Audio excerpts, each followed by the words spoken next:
Hi, this is Sandy with SDS Digital, and I've done this video to demonstrate the SDS VCO's alternate firmware for delay, FX, and distortion. There are 16 different modes to select from using the wave knob. This is mode number 11, loosely defined as the wave folder.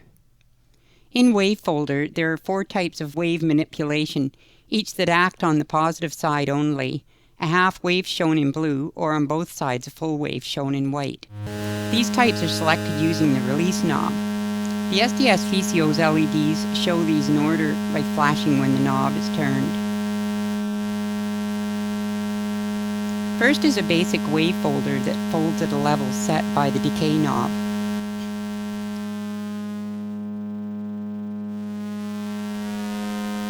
The scope has difficulty locking in the right place. The second type is a full wave on the first type.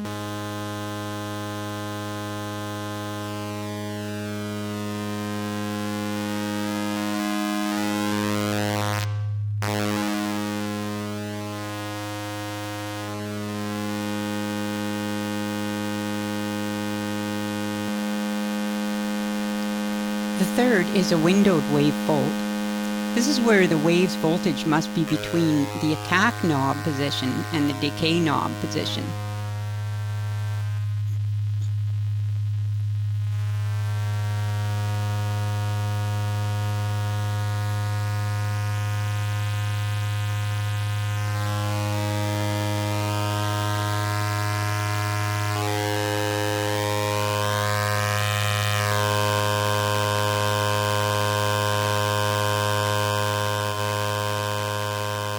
The fourth type is a semi-full wave version of the third type. The lower half only has half the swing to make it different from type 2. Notice that the DC offset plays a role in wave folding in the SDS VCO because the mod input is designed for a CV, not audio. This opens up some more possibilities though. You can see the offset of my signal generator is off some here.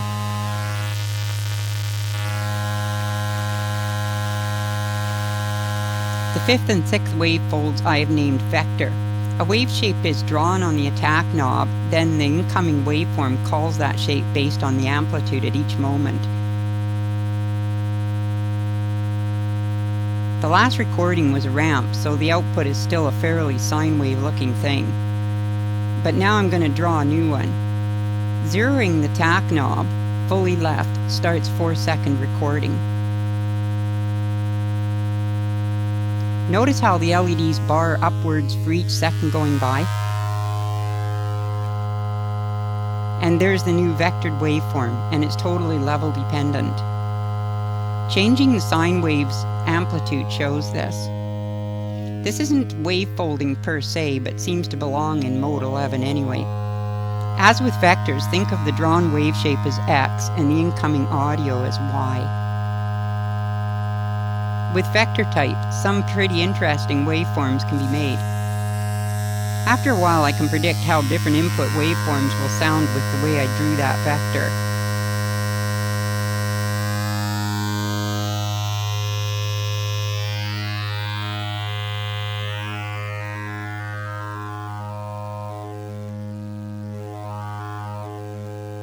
WaveFolder Type 6 is the full wave version of this type. Because the sine wave is the same on the negative side, the result is an exact duplicate going the other way, if the DC offset is 0.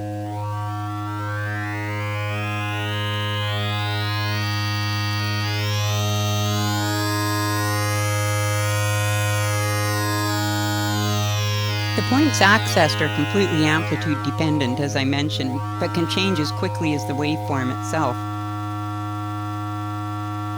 Placing the SDS VCO post-VCA acts in a similar way to how a resonant grunge filter might act.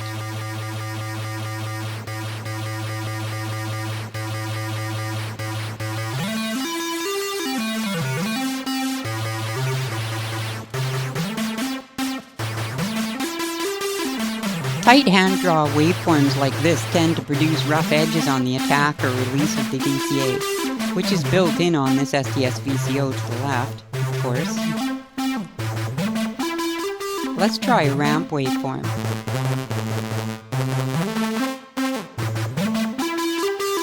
Now I'll draw another one.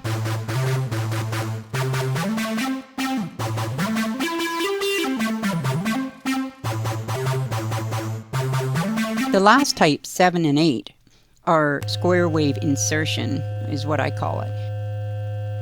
The attack knob adjusts the high frequency square wave that doesn't mix with the input, but rather is constrained by its amplitude. This frequency is also offset by the CV input if there's something patched into it.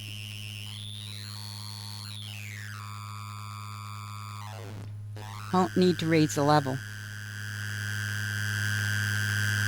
Type 7 only applies to the square wave to the upper half of the waveform. I'll patch in the CV input from a RIT-M. Type 8 is of course the full wave version of Type 7.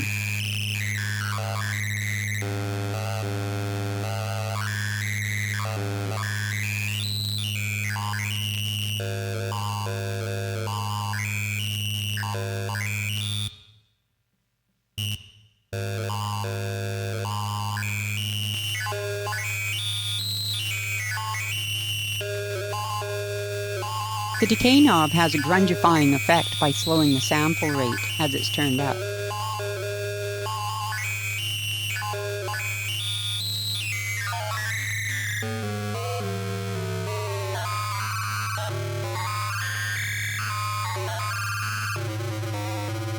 On a constant tone, this isn't too spectacular.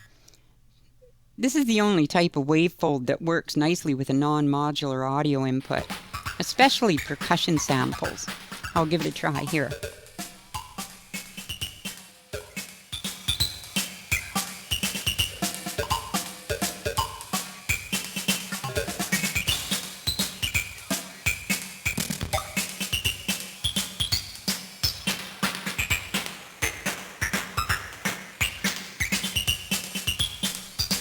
So there's mode 11 in a nutshell, and there's 15 others to cover, although they won't have the multiple types as mode 11 does.